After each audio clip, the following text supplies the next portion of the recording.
함께 나눠보도록 할게요. 오늘 함께 나눌 말씀은 시편 119편 81절에서 96절 말씀인데요. 81절에서 88절까지만 같이 한번 함께 읽어보도록 하겠습니다. 81절에서 88절까지만 오늘 96절까지 하긴 하는데요.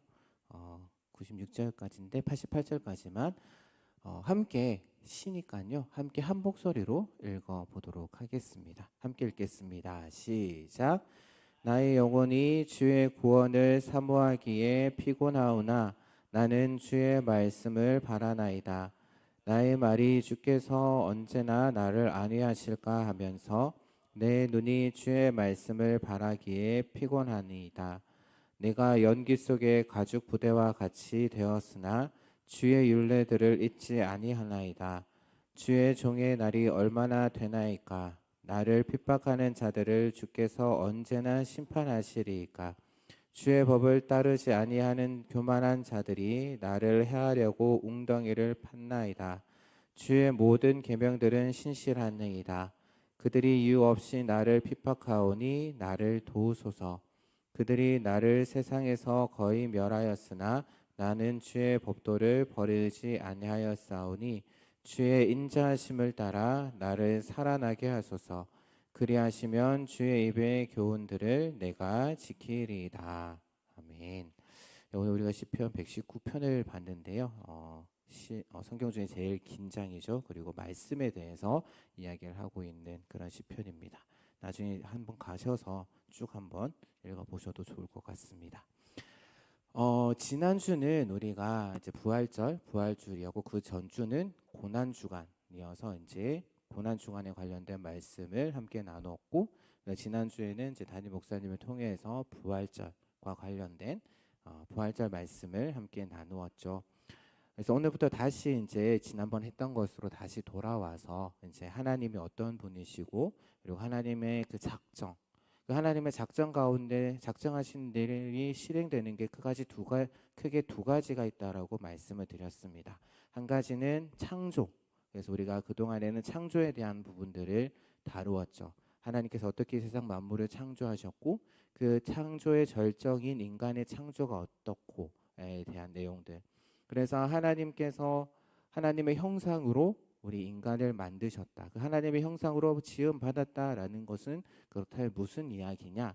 바로 하나님을 대신해서 하나님께서 아름답게 만들어 두신 이 세상을 다스리는 대리 통치자 아니면 하나님의 청지기로 만드신 것이다라는 것을 우리가 지난번에 한번 살펴봤습니다. 그래서 그만큼 이 인간이라는 존재가 너무나도 존귀한 그러한 존재다라는 사실을 우리가 생각을 해봤는데요. 그러면 그 하나님이 작정하시는 일 가운데 창조에 대해서 살펴봤다면 그 다음에는 이제 섭리에 대해서 우리가 한번 오늘 이 시간에는 다뤄보도록 할 텐데요. 여러분들 주보 다 가지고 계시죠? 예, 주보 보시면은 11문 소요리 문답 11문에서 그걸 다루고 있는데요. 문답은 하나님의 섭리하신 일이란 무엇인가에 대해서 이제 질문을 하고 나서 그 답을 한번 같이 한번 읽어보도록 하겠습니다. 같이 한번 읽어볼게요. 그 밑에 A11 있죠? 같이 한번 읽어보겠습니다. 시작. 하나님의 섭리하시는 일이란 그분의 최고의 거룩과 지혜와 능력으로 모든 창조물과 그 모든 행동을 보존하시며 다스리시는 것입니다. 혹시 영어 읽어주실 수 있는 분 있으실까요? 제가 발음이 안 좋아서 영어를 한번 집에 가셔서 한번 읽어보시고요. 결국에서 섭리라는 것이 무엇이냐? 우리가 섭리하신다, 섭리에 대해서 많이 이제 그 단어에 대해서 많이 듣는데 소요리 문답에서 정리하고 있는 섭리라는 것은 무엇이냐? 바로 하나님께서 만들어 두신 그 모든 창조 세계, 거기에는 우리 눈에 보이지 않는 그 천사의 세계도 또한 우주의 세계도 다 포함을 합니다. 그리고 그 사람들이 하는 그 모든 생각, 우리가 하는 생각과 또 우리가 하는 행동들까지 모든 것을 다 하나님이 돌보시고 하나님께서 통치하신다. 그것이 바로 섭리다라고 정의를 내리고 있다라는 거죠. 쉽게 생각하면 이렇게 생각하시면 좋을 것 같습니다. 우리가 남자와 여자가 결혼을 해서 이제 결혼을 하죠. 결혼을 해서 자녀를 낳습니다. 그러면 자녀를 낳고 난 뒤에 어떻게 하죠? 그냥 가버리 내버려 두나요?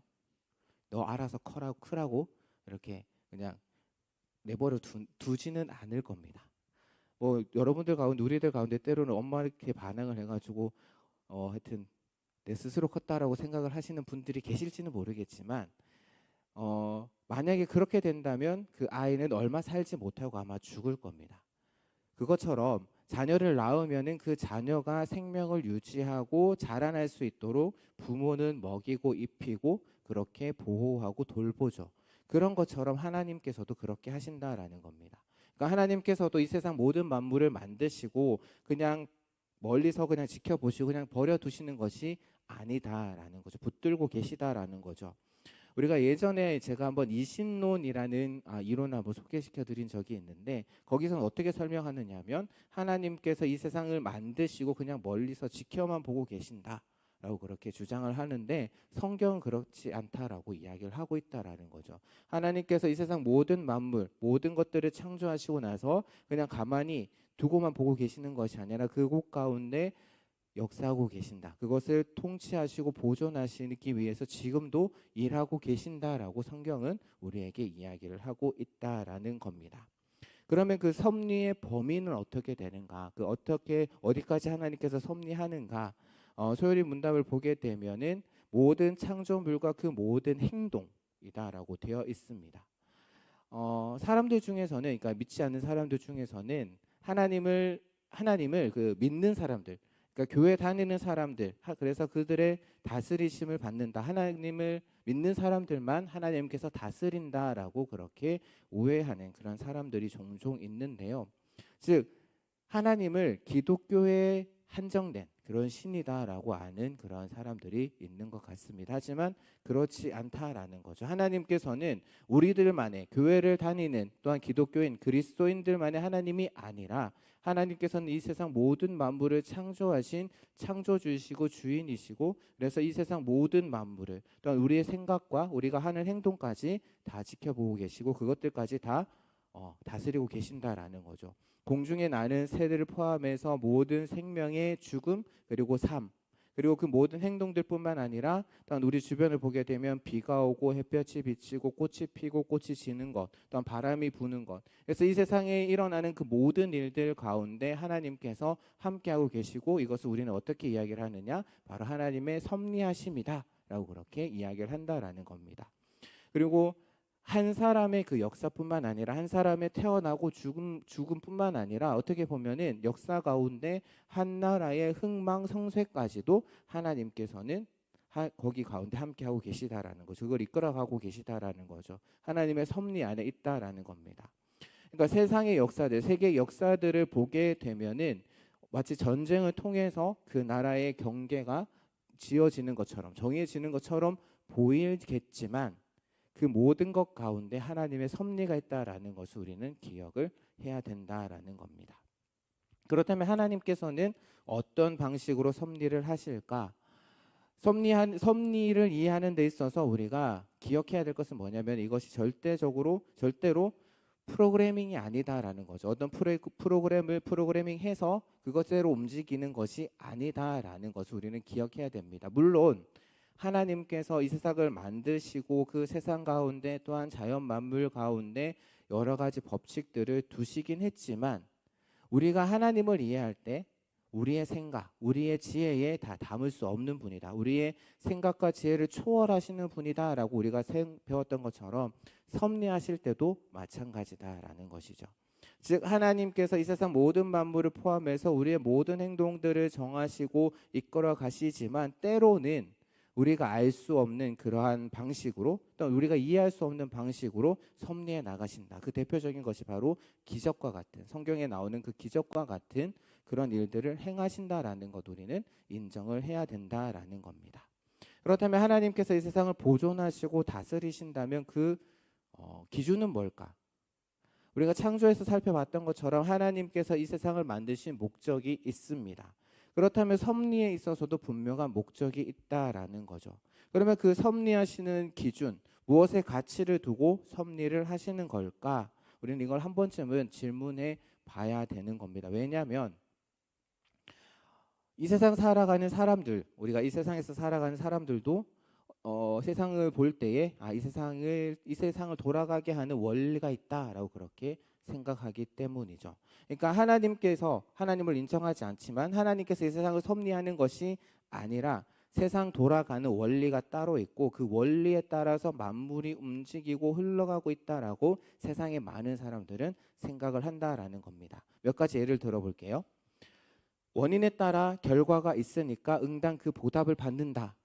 이것을 내자로 하면 뭘까요? 예, 인과응보. 또 착한 것은 권면하고 악한 것은 징벌한다. 한자로 네 글자로 뭘까요? 권선징악. 그리고 혹시 사필귀정이라는 말도 혹시 들어보셨나요? 사필귀정. 처음에는 조금 어긋난 것 보이고 그릇된 것처럼 보이지만 결국에는 모두 바르게 돌아온다라는 의미로 사필귀정이라는 말 아마 한 번쯤은 다 들어보셨을 줄로 압니다. 그런데 이 모든 용어들이 선과 악의 개념, 그 개념이 만물의 기준이 되고요. 그래서 죄를 지으면 결국 벌을 받게 되고 또한 선한 일을 하면 언젠가는 그 선한 결과가 나에게 자신에게 돌아온다라는 것을 이야기할 때 이런 용어들, 뭐 인광보, 권선징악, 사필귀정 이런 말들을 많이 사용을 합니다. 어떻게 보면 로마서의 말씀을 보게 되면 아마 많이 들어보셨을 거예요. 합력하여 선을 이룬다라는 그 말도 우리가 좀 생각해 볼 수 있을 것 같습니다. 그렇다면 합력해서 선을 이룬다라고 했을 때의 그 선이 뭘까요? 선. 무엇이 선한 것일까요? 무엇이 옳은 것일까요? 세상에서는 다양한 주장들이 있습니다. 아마 뭐 윤리 시간이라든지 도덕 시간에 아마 많이 들어보셨을 텐데 다양한 주장들이 있지만 저마다 지금까지도 그 사람들마다 기준이 다 다릅니다. 예를 하나 들면 공리주의 아마 들어보셨을 거예요. 최대 다수의 최대 행복이라는 그러한 주장, 그것을 마치 진리처럼 주장하고 있는 공리주의. 하지만 여기에 대한 입장들도 여러 가지가 있다라는 것 우리가 알고 있습니다. 근데 지금 거기에 대해서 이야기를 하는 것이 아니라 여기까지만 이야기를 하고, 그렇다면 세상 사람들이 말하는 그 선의 기준이 다 다른데, 그렇다면 하나님께서 이야기하시는 선하다. 성경에서 말하는 선은 뭘까요? 그 다른 누구도 아니라 그 선이라는 것은 바로 하나님 그 자체다라고 또한 성경에서는 분명히 우리에게 이야기를 합니다. 복음서 말씀을 보게 되면 어느 날 한 사람이 예수님께 어떻게 다가오냐면은 선한 선생님이여 라고 이야기를 하면서 무엇을 해야 내가 영생을 받을 수 있겠습니까? 라고 그렇게 질문을 합니다. 그때 예수님께서 어떻게 이야기를 하시냐면 하나님 한 분밖에 선한 이가 없다. 선한 이는 오직 하나님 한 분뿐이시다 라고 그렇게 말씀을 하고 계시죠. 그렇다면 결국 선이라는 것, 성경에서 이야기하는 선이라는 것은 하나님 그 자체이시고 또한 선이신 그 하나님께서 원하시는 것, 또한 그 선이 그 하나님께서 원하시는 것이 이루어지는 것, 그것이 바로 성경에서 이야기하는 옳은 것이다라고 우리가 이해할 수 있습니다. 한번 예를 한번 들어볼게요. 여러분들이 생각하기에 착하다, 바르다, 여러분들이 생각하는 착한 발음은 어떤 것인가요? 여러분들이 생각하는 착하다, 바르다, 어떤 것이 착하고 바른 걸까요? 갑자기 벙어리가 되셨나요? 네.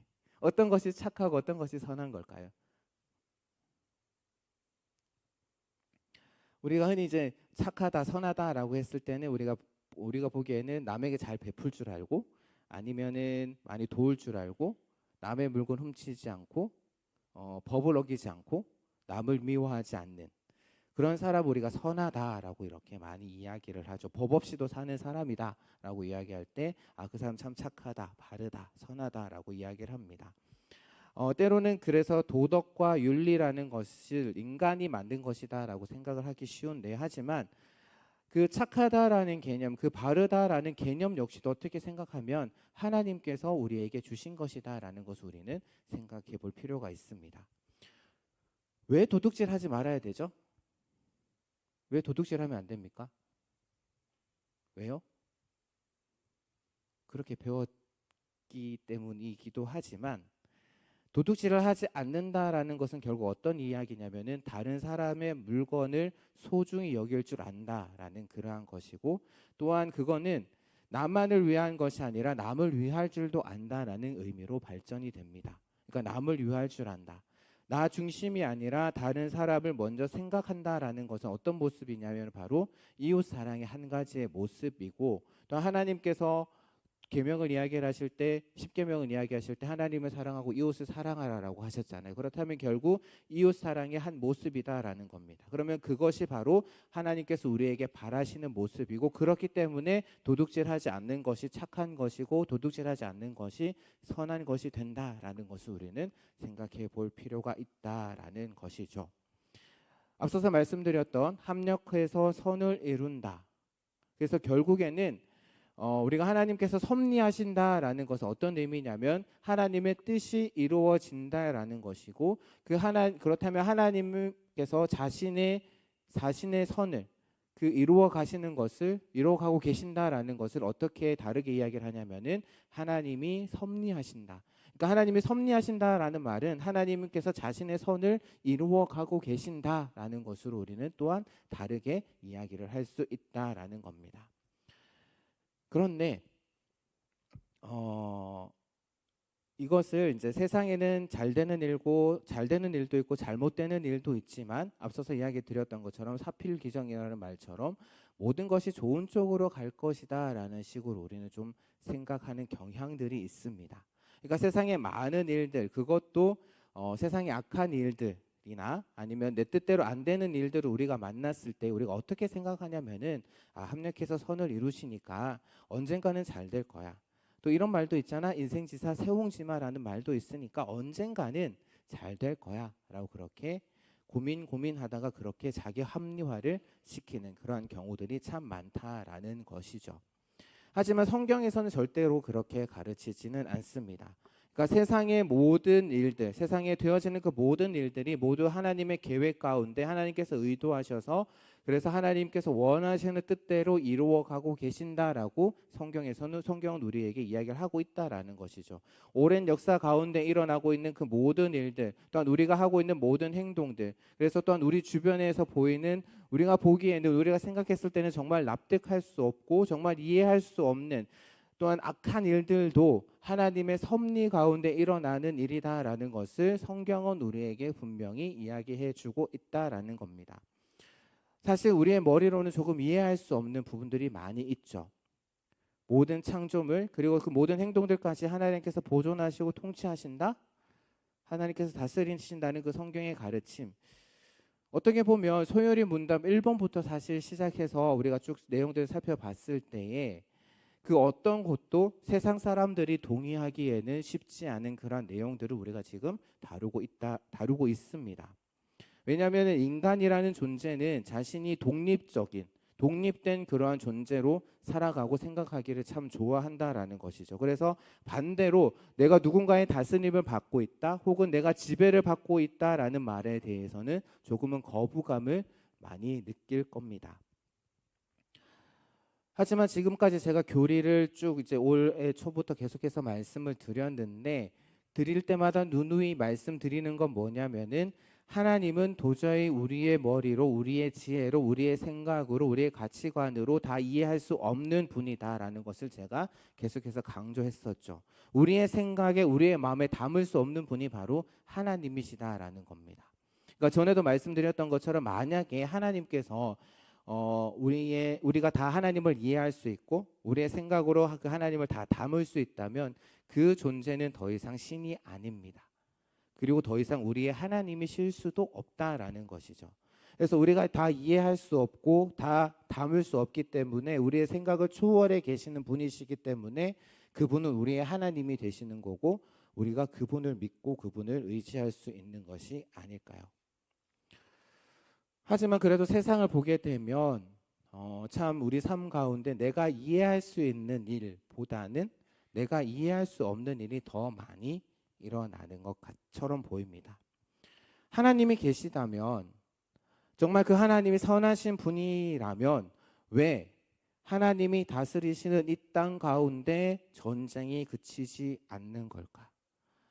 하나님께서 살인을 원하지 않으시는데 왜 우리가 살아가는 이 땅 가운데 하나님이 다스리신다면 왜 가인은 아벨을 죽이고 왜 그 이후로 살인이 끊이지를 않는 것인가?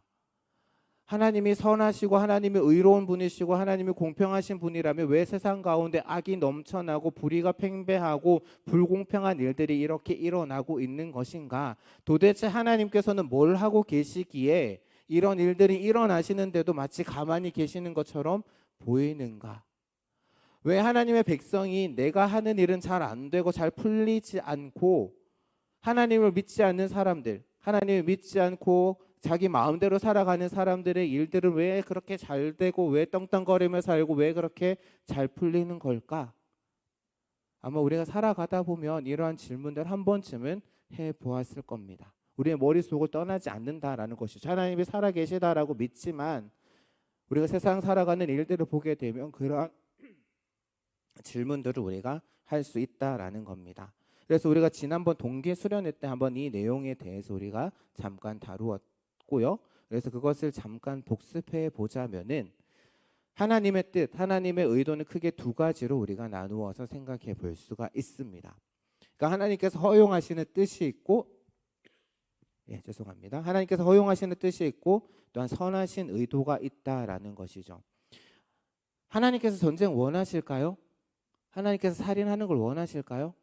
아니죠. 그거는 하나님께서 원하시지 않는 겁니다. 분명 하나님께서는 전쟁을 원하지 않으시고요. 살인을 원하지 않으시고 그것을 기뻐하지 않으십니다.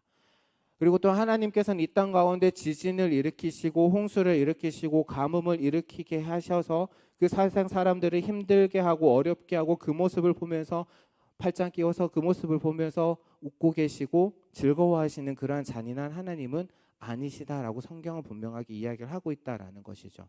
하지만 우리의 지혜로 그것들이 왜 일어나는지, 왜 하나님께서 그것들을 허용하시는지, 허용하시는 그 뜻이 무엇인지, 의도가 무엇인지 우리는 잘 알지 못한다라는 겁니다. 분명 하나님의 선하신 뜻이 있다면 전쟁은 일어나면 안 되고요. 살인은 일어나면 안 됩니다. 그것이 하나님의 선한 뜻인데 하지만 세상 가운데는 그것이 일어난다라는 것이죠. 우리가 이해할 수 없는 일, 우리의 생각으로는 납득이 되지 않고 우리의 생각으로는 이해될 수 없는 일이 일어나는 이유는 무엇이냐면 하나님께서 그것들을 허용하시는데 우리가 그 허용하시는 이유를 다 알지 못한다라는 겁니다. 하나님께서 우리에게 말씀해 주시지 않는 한 우리는 그것을 알 수 없다라는 것이죠.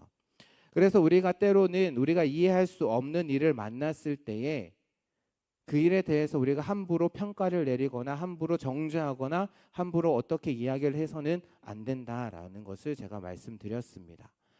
작년에 터키와 시리아의 지진이 났었죠. 지진이 나서 수많은 사람들이 죽었는데 그 일에 대해서 교회의 한 부분에서는 어떻게 이야기를 했냐면 그 사람들이 이슬람을 믿어서 하나님을 믿지 않고 이슬람을 믿어서 하나님께서 그들에게 심판하셨다라고 그렇게 이야기를 했는데 그렇게 단정지어서 이야기를 해서는 안 된다라는 겁니다. 그럼 어떻게 해야 되는가? 우리가 이해할 수 없는 뭔가가 있고 또 오히려 그러한 상황 가운데 우리가 해야 할 일이 있다. 하나님께서 우리에게 맡겨주신 선하신 뜻, 선하신 의도, 그러한 일들을 통해서 힘들어하고 있고 어려워하고 있고 아파하고 있는 자들과 그들에게 가서 함께 울고 그들을 도와주는 것, 오히려 그것이 우리가 해야 할 일이다라는 것을 말씀을 드렸었죠.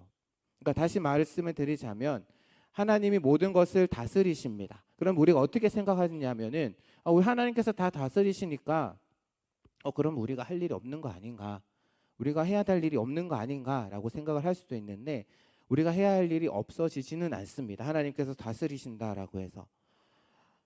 하나님께서 우리에게 무엇을 주셨냐면은 인격 의지라는 것을 주셨다. 그러니까 세상 사람들은 자유 의지라고 이야기를 하지만 하나님께서 우리에게 인격 의지를 주셨다. 그 인격 의지를 주셔서 우리에게 무엇을 원하셨냐면 그냥 로봇처럼 그냥 이렇게 하라고 하면 이렇게 하는 그런 것을 원하신 것이 아니라 우리에게 인격 의지를 주셔서 우리의 마음과 우리의 뜻과 우리의 힘과 우리의 모든 것을 다해서 하나님을 사랑하고 하나님 말씀에 순종하기를 원하셨다라고 말씀을 드렸죠. 그런데 아담과 하와는 우리가 다음 주에 살펴보겠지만 아담과 하와는 거기에 대해서 순종하지 못했다라는 겁니다. 하나님께서 주신 인격 의지를 가지고도 아담과 하와는 하나님 말씀에 순종하지 못해서 죄를 지었다라는 거죠. 그렇다라면은 우리가 죄를 짓는 것에 대해서 죄를 짓는 것, 하나님께서 모든 것을 다스리신다면 그 죄를 짓는 것도 하나님 책임 아닌가라고 생각할 수 있는데, 하나님께서는 그렇게 하시지 않고 우리에게 인격 의지를 주셔서 그것을 가지고 순종하기를 원하셨는데, 그렇지 못했으니까 결국에는 그 책임이 어디에 있느냐, 바로 인간에게 있다라는 것을 성경은 이야기를 하고 있으면서, 그래서 하나님이 하시기 때문에 우리가 해야 할 일이 없다라고 이야기를 하지 않습니다.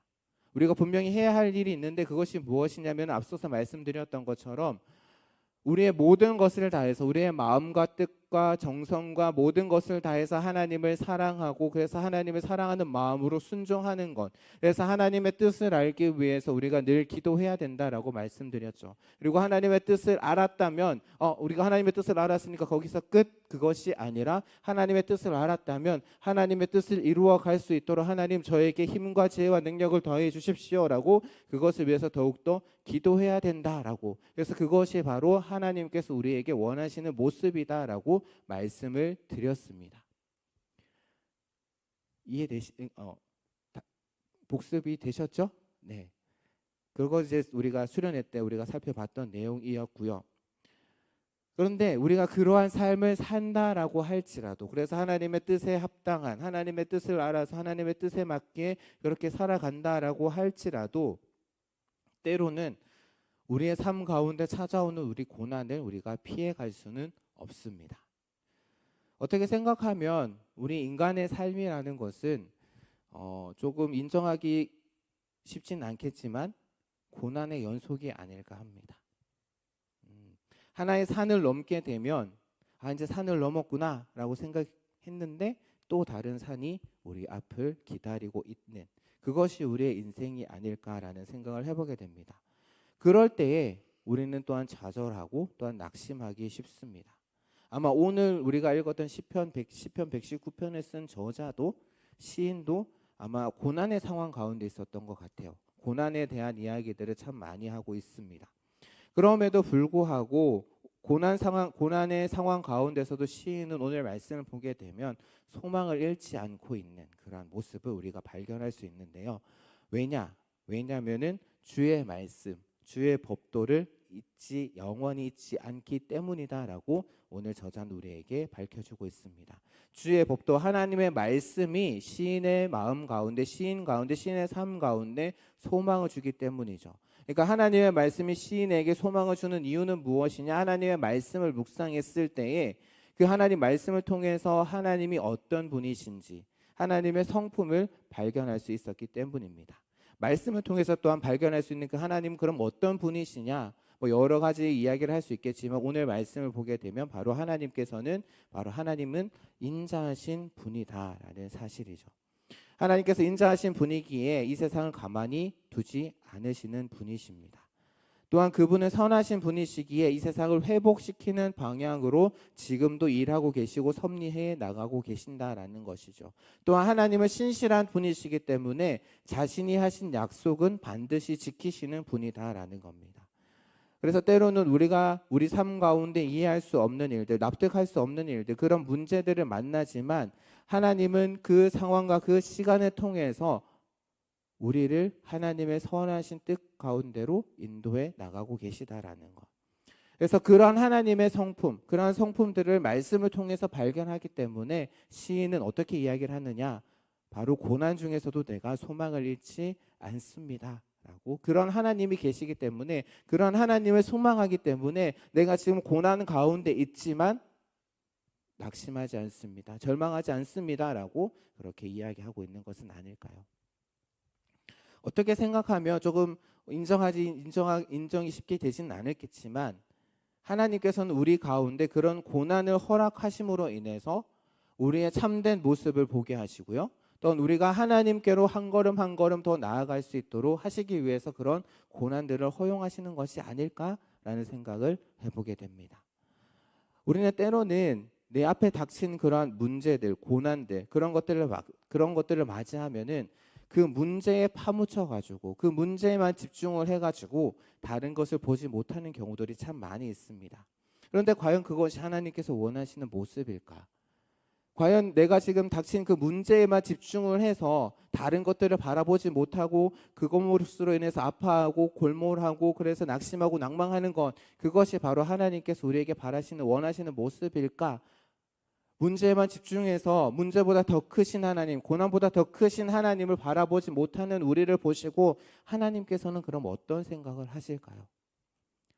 어떻게 보면 그 고난이라는 것도, 그 문제라는 것도 어떻게 보면 하나님의 손안에 있는 것인데, 하나님의 섭리 가운데 일어나는 일인데, 그 단지 그 문제에만 집중해서 그 일에만 집중하다가 그 일을 우리에게 허락하신 그 하나님의 뜻, 하나님의 선하신 의도를 알지 못한 채 지나간다면 하나님께서는 얼마나 안타까워 하실까요?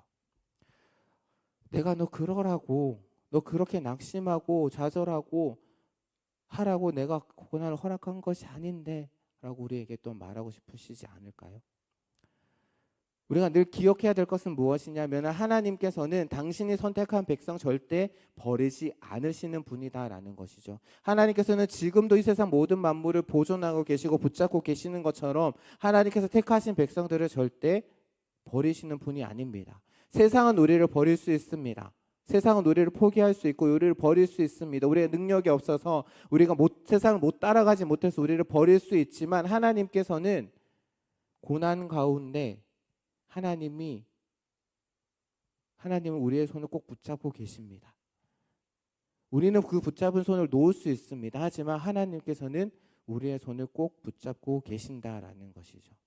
그렇기 때문에 고난의 순간에 찾아왔을 때 그 순간에 파묻혀 가지고 낙심하고 낭망하는 것이 아니라 그 문제보다 크신 하나님, 그 고난보다 더 크신 하나님, 그래서 이 세상 모든 만물 모든 일들 가운데 당신의 뜻을 이루어가고 계시는, 섭리해 나가고 계시는 그 하나님을 바라보며 나아가는 그런 저와 여러분이 되었으면 좋겠습니다. 그래서 이 일을 통해서 하나님께서 지금 나에게 주신 이 일을 통해서, 이 문제를 통해서 나를 어떻게 만들어 가실까, 나를 어떻게 빚어 가실까, 그래서 나를 어떻게 새롭게 만들어 가실까, 그것을 기대하며 소망 가운데 살아가는, 그래서 앞으로 내가 만나게 될 그런 문제와 고난 앞에 당당히 서서 당당히 맞서는, 그래서 하나님의 뜻을 이루어가는 여기에 모인 모든 귀한 청년들 되시기를 주님의 이름으로 부탁드립니다.